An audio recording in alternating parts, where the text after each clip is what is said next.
मित्रांनो नमस्कार. गव्हाचं हार्वेस्टिंग करण्याचं काम इथं चाललं आहे.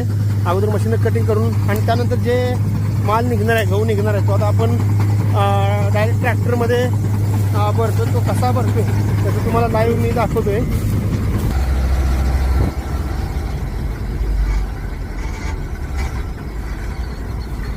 हे फाळक लावलं का रे?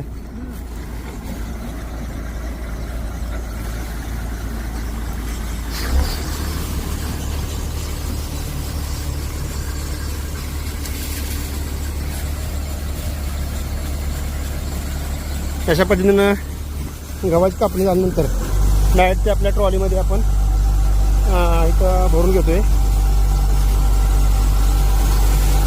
हा गव्हात थोडीशा ओलसरपणा असल्यामुळं जी काय ओल्या पुड्या होत्या त्यामुळे त्याचा थोडासा कचरा इथं आलेला आहे.